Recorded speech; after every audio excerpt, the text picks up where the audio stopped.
Hello students, welcome to our channel. Today we are going to discuss about rational number और irrational number. देखो इसके बारे में हम पूरी डिटेल में बात करेंगे। वीडियो को पेशेंस के साथ देखना। यहाँ इतना डिटेल में बात करेंगे कि आपको एक जरा भी कंफ्यूजन नहीं रहेगा, इसलिए please watch the video up to the end. सबसे पहले हम रेशनल नंबर्स और इरेशनल नंबर का जो चैप्टर है इसका हम पहले इंट्रोडक्शन पर बात करेंगे फर्स्ट। ओके, बेसिकली हम सबसे पहले ये जानेंगे कि कंप्लीट जो नंबर है स्टूडेंट उसको कितने टाइप्स में बांटा गया है। तो आपको बता दी जाए जो कंप्लीट नंबर सिस्टम होते हैं, कंप्लीट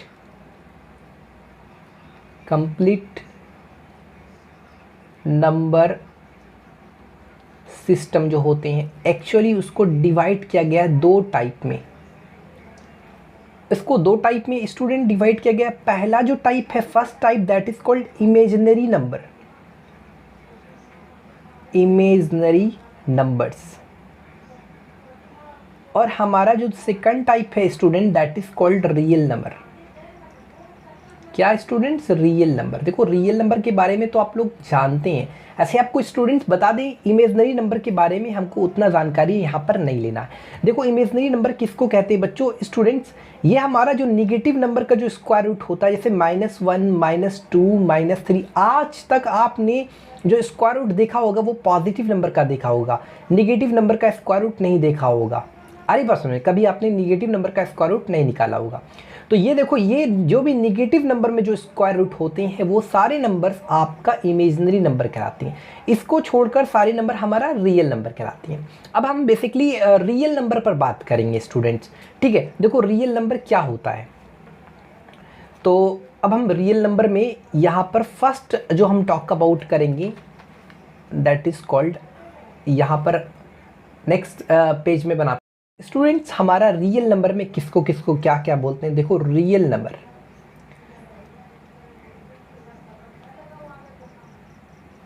देखो रियल नंबर्स के अंदर जो स्टूडेंट्स पहला जो आता है हमारा नेचुरल नंबर। देखो नेचुरल नंबर के बारे में आप सभी जानते हैं। नेचुरल नंबर मतलब जितने भी काउंटिंग नंबर्स में जो आते हैं, एक्चुअली इसको डिनोट करते हैं हम लोग n से, यानी नेचुरल नंबर यानी all counting numbers are called natural number, like 1, 2, 3 और 4 एंड सो ऑन। इस तरह से आपका चलता जाएगा। अगर आपको बोला जाए तो फर्स्ट नेचुरल नंबर कौन है तो आप बोलोगे 1, और अगर आपको बोलोगे लास्ट नेचुरल नंबर क्या है तो आप बोलोगे can not B obtained the last natural number. हमारा जो सेकंड है हमारा होल नंबर। ये सारे नंबर आपके रियल नंबर के अंतर्गत आते हैं। होल नंबर्स क्या होते हैं? कुछ नहीं करना है students, whole number is generally denoted by W, और इस 1, 2, 3, 4 में आप है ना 0 भी इंक्लूड कर दोगे तो ये आपका होल नंबर कहलाएंगे। क्या कहलाएगा? Whole number. इस तरह से होल नंबर, यानी आपको इस 1, 2 इस काउंटिंग नंबर्स में 0 भी लगा देना है तो ये होल नंबर बन गया। तीसरा जो हमारा है इंटीजर्स। इंटीजर्स, आपको चैप्टर का नाम पता है? हम चैप्टर क्या पढ़ रहे हैं? Rational and irrational number. हम उसके बारे में भी जानेंगे, इसलिए पेशेंस को पूरा पेशेंस रखो। इंटीजर्स में क्या होता है बच्चों? निगेटिव नंबर ले लो, -3, -2, -1, और इधर आपका पूरा चलता जाएगा। और साथ में 0, 1, 2, 3 एंड सो ऑन, इस तरह से चलता जाएगा। ये जो निगेटिव नंबर और 0 और पॉजिटिव नंबर का ये जो कॉम्बिनेशन है, इस कॉम्बिनेशन को हम लोग इंटीजर्स बोलते हैं। देखो इंटीजर्स के अंदर कौन कौन से नंबर आ जाते हैं? एक negative natural number, positive natural number और साथ में 0, वो भी हमारा आ जाता है। यहाँ पर बता दें जो 0 के लेफ्ट साइड होते हैं वो 0 से आपका इस साइड ये पूरे इन्फिनाइट तक चलते जाता है, और ये 0 के लेफ्ट साइड क्या होता है? निगेटिव होता है। और 0 के जो राइट साइड में, 0 के लेफ्ट साइड में 0 से छोटी वैल्यू होता है, और 0 के राइट साइड में ये जो वैल्यू है ये 0 से बड़ी वैल्यू होते हैं। ये हम एक बार आपको बता दी जाती हैं कि there are infinite integers towards positive side, यानी पॉजिटिव साइड जो हमारा है ये क्या है? Positive side. तो ये मतलब बहुत सारे इनफिनाइट इंटीजर्स होती हैं, और इधर भी इनफिनाइट इंटीजर्स होते हैं। 0 के लेफ्ट साइड में फिर से समझ लो, 0 के लेफ्ट साइड में 0 से छोटी वैल्यू, और 0 के राइट साइड में 0 से बड़ी वैल्यू। अब देखो इंटीजर्स को लगभग यहाँ पर अगर आप इंटीजर्स को जनरली डिनोट करते हैं Z, और it is also denoted by I। देखो इंटीजर्स में क्या होते हैं, इसमें दो, जैसे ये निगेटिव इंटीजर्स हो गया, ये पॉजिटिव इंटीजर्स हो गया। क्या हो गया? ये आपका निगेटिव हो गया, निगेटिव इंटीजर्स, और आपका इधर वाले बच्चों पॉजिटिव इंटीजर्स हो गया, पॉजिटिव इंटीजर्स। आप एक चीज याद रखना, जीरो कुछ नहीं, जीरो केवल दोनों के साथ है। जीरो इज नीदर, आप लिख लेना यहां पर, नोट कर लेना स्टार बना के कि जीरो क्या है। जीरो इज नीदर निगेटिव और नीदर पॉजिटिव, यानी ये आपका ना ही निगेटिव है ना ही नीदर पॉजिटिव। तो ये चीज आप नोट कर लो कि जीरो इज नीदर निगेटिव और नीदर पॉजिटिव। ये चीज तो क्लियर हो गया। अब देखो, आपको जो पॉजिटिव इंटीजर है उसको आप नेचुरल नंबर भी कह सकते हैं। पॉजिटिव इंटीजर को आप नेचुरल नंबर भी कह सकते हैं, क्योंकि 0 1 2 3 4 सॉरी 1 2 3 4 एंड यहाँ पर भी 1 2 3 है, तो ये भी आपका positive integer is also known as natural number. ये भी क्लियर हो गया। ठीक है, कुछ चीज याद रखना कि इंटीजर्स कभी भी डेसिमल में नहीं होता, ये भी चीज याद रखना। जैसे आपका -3.0, ये -3.0 इज, या -3.0 मीन्स -3, या it is integer. -3.5 it is not integer. Okay, point के बाद जीरो का वैल्यू नहीं होता है, तो -3 ये जो डेसिमल नंबर वाले होते हैं वो आपका इंटीजर नहीं होते हैं, या कोई बटा के फॉर्म में हो जैसे 2/3, ये सब आपका इंटीजर नहीं होते हैं। जैसे 5/3 हो गया, ये सब नहीं होते इंटीजर्स। ठीक है, ये भी आप क्लियर हो गया आपको। यहाँ पर एक और चीज आप यहाँ पर नोट डाउन कर लेना, क्या चीज है कि जितने भी नेचुरल नंबर्स होते हैं स्टूडेंट, यानी सारे नेचुरल नंबर्स को आप होल नंबर्स कह सकते हैं, लेकिन सारे होल नंबर को आप नेचुरल नंबर, आप एक चीज ऑब्जर्व करोगे कि सारे नेचुरल नंबर कहीं ना कहीं अंदर आ जाते हैं इस होल नंबर के, यानी कहीं ना कहीं सारे natural number is a subset of this whole number. आ रही बात सुन में, यानी सारे नेचुरल नंबर के अंदर होल नंबर आ जाते हैं, और सारे होल नंबर, सारे देखो यहाँ पर सारे होल नंबर इंटीजर्स के अंदर आ जाते हैं, लगभग होल नंबर भी और नेचुरल नंबर भी, यानी समझिए यहाँ पर नेचुरल नंबर होल नंबर दोनों इंटीजर्स के अंदर आ जाते हैं। यानी आप ये भी कह सकते हैं कि सारे होल नंबर इंटीजर्स होते हैं, लेकिन सारे इंटीजर्स होल नंबर नहीं होते। सारे नेचुरल नंबर होल नंबर होते हैं, लेकिन सारे होल नंबर नेचुरल नंबर नहीं होते, क्योंकि whole number is starting from 0 और natural number is starting from 1। Okay, यहाँ तक तो क्लियरली समझ में आया, आई होप आपको समझ में आया। ठीक है फ्रेंड्स, एक और चीज आप नोट डाउन कर लेना कि जो इंटीजर्स होता है इसको also known as round number, इसको एक और नाम से जाने जाते हैं हम लोग, राउंड नंबर। ये भी चीज आप जान लो। ठीक है, क्लियर। और चीज आप यहाँ पर जान लो कि जब आप पॉजिटिव इंटीजर लिख रहे हो तो आप इस जेड को प्लस सिंबल देकर इस तरह से रिप्रेजेंट करोगे। अगर आप पॉजिटिव इंटीजर लिख रहे हो तो आप ऐसा लिख सकते हो 1 2 3 एंड 4, और इस तरह से शो ऑन चलता जाएगा, ये पॉजिटिव इंटीजर है। और निगेटिव अगर आप इंटीजर लिख रहे हो तो z पर पावर माइनस दे देना, यानी -1 -2 -3 और शो ऑन। यहाँ पर आपको बता दें एक बार फिर कि जीरो इज नीदर निगेटिव और नीदर पॉजिटिव। जीरो केवल साथ में रहता है दोनों के, वो ना ही निगेटिव है ना ही पॉजिटिव है। ठीक है स्टूडेंट्स, आपको यहाँ तक तो पता चल गया कि जितने भी नेचुरल नंबर्स हैं, होल नंबर्स है, आपका सारे natural numbers whole number integer के अंदर ही आते हैं, यानी सारे नेचुरल नंबर होल नंबर को आप इंटीजर्स कह सकते हैं, लेकिन सारे इंटीजर्स होल नंबर या नेचुरल नंबर नहीं कहलाते। ये भी चीज़ आपको क्लियर है। ठीक है, अब हम नया जो कंसेप्ट है उस पर बात करेंगे। देखो रेशनल नंबर्स क्या होते हैं, रेशनल नंबर्स। ठीक है, ये सारे नंबर, जो भी नंबर हम अब तक बता रहे हैं, natural number, whole number, integer, ये सारे किसके अंदर आते हैं? रियल नंबर के अंदर आते हैं ये सारे नंबर जो और हम बताने वाले हैं। ठीक है, रेशनल नंबर के बाद भी हम एक और नंबर लेंगे, that is irrational number. Okay, वो भी आपका रियल नंबर के अंदर में आएगा। तो देखो रेशनल नंबर, इसका डिफिनेशन लिखो आप कि द नंबर्स, ऐसे आप जानते हैं इसका definition, the numbers each of which can be expressed in the form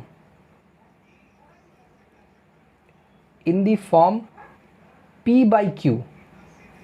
मतलब ऐसा नंबर जिसको आप p बाई क्यू के फॉर्म में एक्सप्रेस कर सकते हैं, वेयर p और q जो है स्टूडेंट्स वो बिलोंग्स करता है इंटीजर से and q not equal to zero, q zero के, यानी ये p बाई क्यू क्या है, एक जनरल फॉर्म है। p बाई क्यू की जगह कोई भी p और q क्या, यानी न्यूमरेटर एंड डिनोमिनेटर दोनों बिलोंग्स किससे करता है, इंटीजर से, और डिनोमिनेटर कभी ज़ीरो के इक्वल होना नहीं चाहिए। ये condition are called rational numbers. देखो स्टूडेंट बहुत क्लियर तरीके से हम बता दे रहे हैं आपको कि ऐसे नंबर, रेशनल नंबर को हम लोग जनरली डिनोट करते हैं क्यू से। ऐसे नंबर जिसको आप p बाई क्यू, पहला तो कंडीशन है p बाई क्यू की यानी बटा वाले फॉर्म में होना चाहिए, और दूसरा कंडीशन है कि पी क्यू बिलोंग्स करना चाहिए, यानी पी क्यू रिलेट करना चाहिए इंटीजर से, और तीसरा कंडीशन है कि नीचे वाले यानी डिनोमिनेटर कभी ज़ीरो के बराबर नहीं होना चाहिए। तीन कंडीशन अगर अप्लाई हो जाता है तो उस कंडीशन पर वो नंबर क्या होगा, रेशनल नंबर कहलाएंगे। अब देखो इसका एग्जाम्पल देखोगे तो क्लियर तरीके से समझ में आ जाएगा। देखो एग्जाम्पल के लिए जैसे 2/5 इज़ अ रेशनल नंबर, क्योंकि numerator and denominator both belongs to integers, -3/5 या -2/5, -1/5। अच्छा, -1 इज ऑल्सो इंटीजर, वाई? देखो आप बोल रहे हो कि सर ये 2/5 ये बटा के फॉर्म में, ये भी बटा के फॉर्म में, दोनों रिलेट कर रहे हैं इंटीजर से, ऊपर वाले भी नीचे वाले, लेकिन यहाँ पर ये बटा के फॉर्म में कहाँ है, हम बोले देखो ना नीचे भी 1 छिपा हुआ। Yes, -1 is also an integer, -2 is also an integer, okay, 0 is also an integer, 0 को लिख सकते हैं आप 0/1 के फॉर्म में। तो ये सारे नंबर्स क्या है, इंटीजर्स है। एक तरह से अगर आप देखा जाए तो आपको पता चल गया कि नेचुरल नंबर, होल नंबर, सभी नेचुरल नंबर, सभी होल नंबर इंटीजर के अंतर्गत आते हैं, और जितने भी इंटीजर है सभी को आप बटा के फॉर्म में लिख सकते हैं। जैसे -3 है, -2 है, -1/1 लिख सकते हैं, जिसको भी आप बटा के फॉर्म में लिख सकते हैं। यहाँ देखो -1/1, ऊपर वाला नीचे वाला दोनों बिलोंग्स कर रहा है आपका इंटीजर से। देखो यहाँ पर आप ऐसा मत लिखना, जैसे अगर आपने लिख दिया 2/0 तो आप बोलोगे सर ये भी तो बटा के फॉर्म में है, आप बोलोगे ये भी बटा के फॉर्म में है सर, बाई के फॉर्म में यानी p बाई क्यू के फॉर्म में है, और ये सर ये भी रेशनल नंबर होगा। हम बोलेंगे नहीं, रीज़न देखो, कंडीशन देखो, p बाई क्यू के फॉर्म में है, चलो पहला कंडीशन चलो ठीक, दूसरा कंडीशन क्या, चलो दूसरा कंडीशन भी ठीक, पी क्यू बिलोंग्स करता है इंटीजर से, दूसरा कंडीशन पर ठीक, लेकिन तीसरा कंडीशन देखो यहीं पर तो ख़त्म हो गया। ये तीसरा condition q not equal to zero, मतलब डिनोमिनेटर कभी ज़ीरो नहीं होना चाहिए। तो 2/0 is not a rational number because 2/0 is not defined, 2/0 is undefined, it's है ना, we can't get the value of 2/0, that's why नीचे कभी ज़ीरो नहीं होना चाहिए। जैसे 0/-2 you can say this is rational number, okay. तो जो भी नंबर आप बटा के फॉर्म में लिख सकते हैं वो सारे नंबर क्या है, रेशनल नंबर है। अब यहाँ से एक और चीज़ याद रखना, जितने भी इंटीजर्स है सारे इंटीजर्स को आप बटा के फॉर्म में, जैसे -3/1, -2/1, 0/1, 2/1, ये सारे नंबर्स आपके रेशनल नंबर्स हैं। यहाँ तक कि डेसिमल नंबर वाले, डेसिमल जो नंबर होते हैं वो भी आपका रेशनल नंबर होते हैं। जैसे 0.3 ये भी, -0.3 ये भी रेशनल नंबर है, -0.1 ये भी आपका रेशनल नंबर है, लिख दिए 0.2456 ये भी आपका रेशनल नंबर जी। क्यों, आप इसको बटा के फॉर्म में, बाई के फॉर्म में लिख सकते हो। अरे बस यहाँ पर आप नोट कर लेना स्टूडेंट्स कि every integer and every decimal number is a rational number, ये चीज़ आप है ना नोट कर डाउन कर लो, ठीक है। अब एक और आपको चीज़ बता दें, कन्फ्यूज़न ना होइएगा कभी, जैसे -3/5 है और ये अगर माइनस ऊपर है, एक्चुअली ये क्या है, इस पर प्लस साइन है, इस पर माइनस साइन, अपोजिट साइन है ना, तो ये तो नेगेटिव रेशनल नंबर है। इसको आप ऐसे भी रिप्रेजेंट कर सकते हैं, इसमें कंफ्यूज मत होइएगा, ये यहाँ रहे ये नेगेटिव ही कहलाएगा। आप चाहो तो यहाँ नीचे भी डाल सकते हो, तो ये भी नेगेटिव ही रेशनल नंबर्स होगा, इसमें डोंट कंफ्यूज होगे। तो ये सारे नंबर ये आपका नेगेटिव ही रेशनल नंबर है, इस चीज़ में आपको कन्फ्यूज़न नहीं होना है। अब एक चीज़ जान लो कि अगर आपको रेशनल नंबर को सेट बिल्डर फॉर्म में इस तरह रिप्रेजेंट करना है, तो रेशनल नंबर को क्यू से डिनोट करते हैं हम लोग, तो आप ऐसे डिनोट कर सकते हैं। सेट बिल्डर फॉर्म में पहला करली ब्रैकेट दो इस तरह से, और p बाई क्यू, क्योंकि आपको पता है रेशनल नंबर लिखने का फॉर्म होता है p बाई क्यू, p और q क्या है, इंटीजर्स है ना, यहाँ पर जनरल है, p और q की जगह कोई भी इंटीजर हो सकता है, सच दैट लिख दो, और p q belongs to integer and q not equal to 0। तो ये आपका एक्चुअली सेट बिल्डर फॉर्म में है, रिप्रेजेंटेशन है। ठीक है, ठीक है, यहाँ तक तो क्लियर है। ये सब नंबर के बारे में बताना कि ये जो डेसिमल नंबर है ये रेशनल नंबर है या नहीं, आपको बताना है, कमेंट ज़रूर करें। ठीक है, 1.2111 इस तरह से जा रहा है, तो आपको बताना है कि ये रेशनल नंबर है या नहीं, कमेंट में बताएं। ठीक है, 1.233 इस तरह से बताना है। एक हो गया 1.2345, ये आपका है कि नहीं, आप कमेंट में बताना। ठीक है स्टूडेंट्स, यहाँ पर एक चीज़ नोट कर लीजिए कि जितने भी इंटीजर्स होते हैं स्टूडेंट, सारे इंटीजर्स रेशनल नंबर होते हैं, लेकिन सारे रेशनल नंबर इंटीजर नहीं होते हैं, ये भी चीज़ याद रख लो। जैसे सारे इंटीजर्स क्या, -3/1 या रेशनल नंबर, -2/1 या 0/1, 0 के नीचे भी 1 छिपा बटा के फॉर्म में लिख सकते हैं, ये सारे इंटीजर्स रेशनल नंबर होते हैं। ठीक है, लेकिन जो सारे रेशनल नंबर्स आपके इंटीजर नहीं होते, जैसे 3/2 ये रेशनल नंबर है, मानते हैं हम इसको, लेकिन ये इंटीजर नहीं, क्योंकि इंटीजर कंडीशन है कि डिनोमिनेटर में 1 छिपा हुआ रहता है, ये तो नहीं है। इसलिए सारे इंटीजर्स रेशनल नंबर होते हैं, लेकिन सारे रेशनल नंबर इंटीजर्स नहीं होते, ये भी चीज़ याद रख लो। और एक और चीज़ याद रखना, अगर आपको रेशनल नंबर और फ्रैक्शन में कन्फ्यूज़न है तो ऑलरेडी वीडियो बना हुआ है, आप जाकर उसको देख सकते हैं कि क्या फ़र्क है रेशनल नंबर और फ्रैक्शन में, अगर कोई कन्फ्यूज़न है। अब हमारा जो नेक्स्ट टॉपिक है, रेशनल नंबर ख़त्म हो गया, तो आपको पता चल गया कि रेशनल नंबर के अंदर सारे नंबर आ जाते हैं, जो आपका नेचुरल नंबर भी आ जाता है, होल नंबर भी आ जाता है, और इंटीजर्स भी आ जाता है रेशनल नंबर के अंदर। ठीक है, अब इरेशनल नंबर में क्या होता है, इरेशनल नंबर वैसे नंबर को बोलते हैं जिसको आप P/Q के फॉर्म में, यानी बटा वाले के फॉर्म में आप इसको नहीं लिख सकते। You can not be written, you can't write in this form where PQ belongs to integer, मतलब इस फॉर्म में आप नहीं लिख सकते बटा। देखो इरेशनल नंबर किसको बोलता है, एग्जाम्पल के लिए √2, √3, ये सब एग्जाम्पल है इसका। ठीक है, √5, यानी रूट के अंदर वैसे नंबर होंगे, रूट के अंदर वैसे नंबर अगर होते हैं, रूट के अंदर वैसे नंबर होते हैं जिनका स्क्वायर परफेक्ट स्क्वायर नहीं है, जैसे 2 किसी नेचुरल नंबर का स्क्वायर नहीं होता, तो ये सारे नॉन परफेक्ट स्क्वायर रूट है, तो ये सारे नंबर्स क्या होते हैं, इरेशनल नंबर कहलाते हैं। जैसे √7, √8, अब जैसे √25, तो देखो 25 परफेक्ट स्क्वायर है, यानी कहीं ना कहीं 25 किसी नंबर का स्क्वायर है, इसलिए ये क्या हो गया, 25 का स्क्वायर रूट 5 हो गया, तो इसलिए इरेशनल नहीं हुआ, ये रेशनल हो गया। समझ रहे हो। अब आपको बता दें इरेशनल नंबर का जो डेसिमल फॉर्म होता है, एक चीज़ तो आपको पता चल गया कि इरेशनल नंबर को कभी P/Q के यानी बटा के फॉर्म में नहीं लिख सकते। इरेशनल नंबर का अगर डेसिमल फॉर्म कुछ इस प्रकार होता है, जैसे रेशनल नंबर का जो डेसिमल फॉर्म होता है वो टर्मिनेटिंग भी होता है, नॉन टर्मिनेटिंग बट रिपीटिंग भी होता है। जैसे अब हम इरेशनल नंबर के बारे में बात करते हैं। ठीक है, इसमें इस तरह से होता है 0.2424442, 3 को 42, 4 4 2, और इस तरह से सो ऑन चलता ही जाता है। ये क्या होता है, non terminating and non repeating. इस तरह के जो डेसिमल फॉर्म होते हैं वो एक्चुअली इरेशनल नंबर के डेसिमल फॉर्म होते हैं। यहाँ तक तो आपको क्लियर है। आगे का कंसेप्ट हम नेक्स्ट वीडियो में बताएंगे। अगर आपको यहाँ तक हमारा ये कंसेप्ट अच्छा लगा, ये आज वीडियो अच्छी लगी, आपको समझ में आया है ईमानदारी से, तो चैनल को सब्सक्राइब करो, ज़्यादा से ज़्यादा शेयर करो, बेल आइकन को प्रेस करो ताकि आने वाला वीडियो को अपडेट आप तक जल्द पहुँच सके। और हाँ, फ्रैक्शन और रेशनल नंबर के बीच का डिफरेंस ऑलरेडी वीडियो में बना हुआ है, ऑलरेडी है। अगर आप कमेंट करोगे तो हम लिंक दे देंगे। Thanks for watching this video.